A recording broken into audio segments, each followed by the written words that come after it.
Okey, hari ini saya akan tunjuk berkenaan dengan pengiraan OM, contoh pengiraan OM. So, soalan boleh dilihat daripada tutorial. So, tutorial soalan nombor 7. Figure 7 show a summing amplifier circuit. Lepas tu dia suruh determine the output voltage show in the amplifier in figure 2.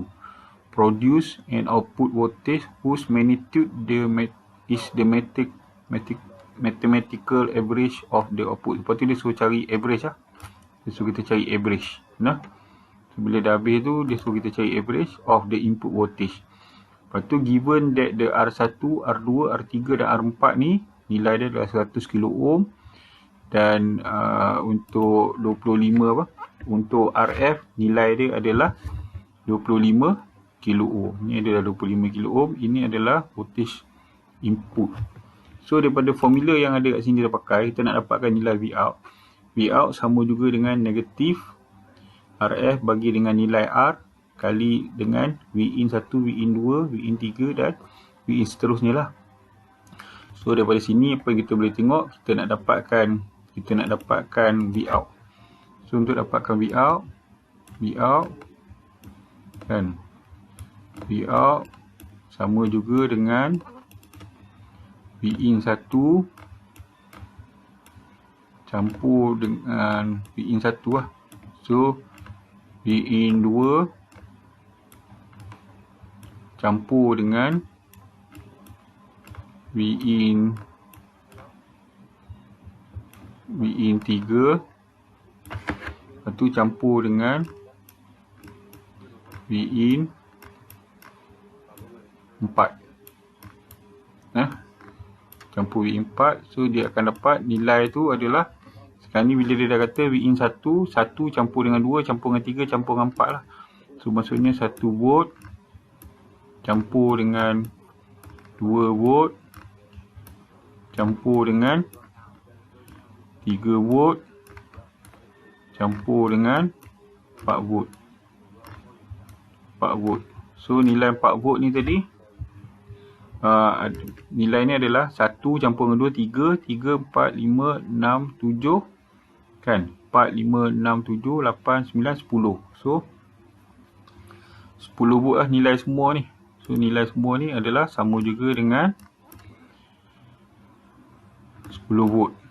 So, dah dapat 10 volt. So, untuk dapatkan Vout sama juga dengan, dia bagi tahu negatif RF bahagi dengan nilai R kali dengan Vout ni lah. Untuk kali dengan V ni lah, nilai V ni. So, kita dapat 10 volt. 10 volt. So, dekat sini sama juga dengan negatif RF tadi, berapa nilai dia? RF dia dah bagi tahu 25 kilo ohm. So, nilai dia adalah 25 kilo ohm bahagi dengan berapa sini? Bahagi dengan 100 lah, 100 kilo ohm. So, bahagi dengan 100 kilo.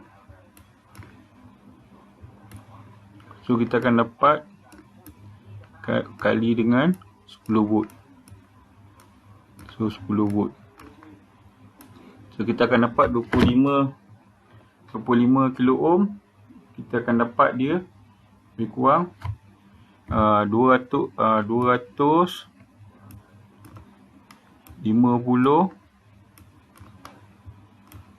mili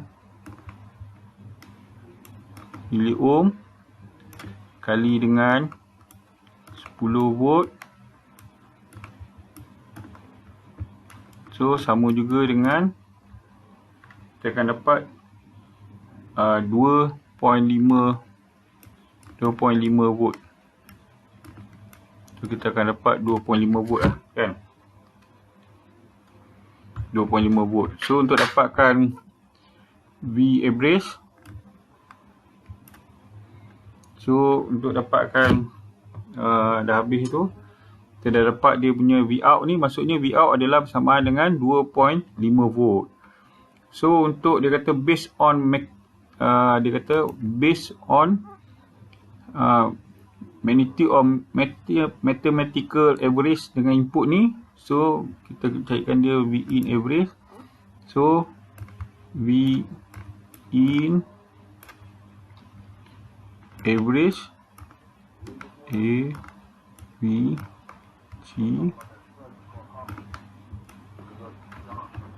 sama juga dengan tadi ada 1 masukan, 2 masukan, 3 masukan, 10 masukan. So 10 masukan bila kita campur kita akan dapat 10 volt. So kita dapat 10 volt, so ada 4 masukan. So 4 masukan ni 1, 2, 3, 4. Bila nak bagi average ni maksudnya sekarang ada 4 masukan. 1, 2, 3 dan 4. So bahagi dengan 4. Kan? Bagi dengan 4. So bila 10 bagi dengan 4,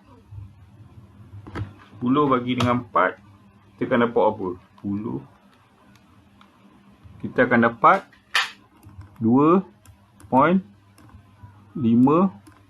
volt juga. So daripada sini kita boleh buat daripada sini yang dia kata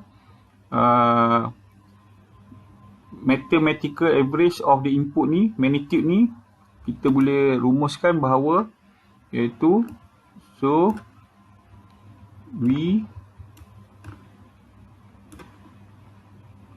get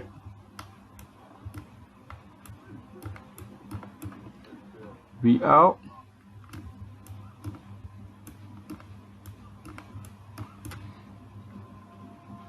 sama dengan